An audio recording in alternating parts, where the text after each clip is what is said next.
C'est une obligation qui peut virer au cauchemar pour les petites communes de Seine-Maritime, l'installation des bornes incendie. Trouver un terrain, financer les travaux, un vrai casse-tête. Reportage à Grainville-Imoville, près de Goderville.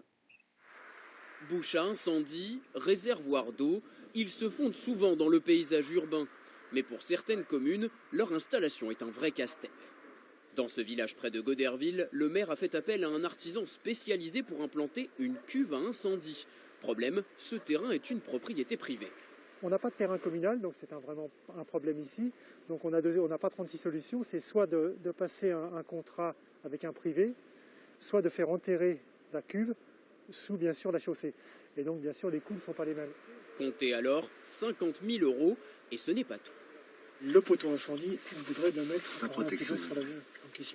Donc on va aller voir comment ça se présente. Au total, 10 points de la commune doivent être équipés en borne incendie, ce qui fait gonfler la facture.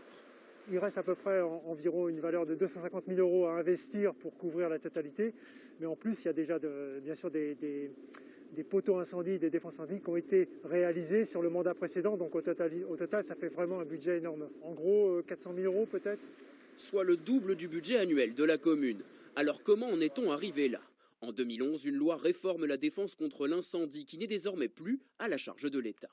Les communes sont compétentes pour la création, l'aménagement et la gestion des points d'eau nécessaires aux services d'incendie et de secours. Une nouvelle dépense avec moins de recettes. Depuis cette loi, l'État a en effet baissé la dotation des communes de 30%. Inadmissible pour la sénatrice Céline Brulin qui souhaite alléger le coût de ces équipements en assouplissant la loi.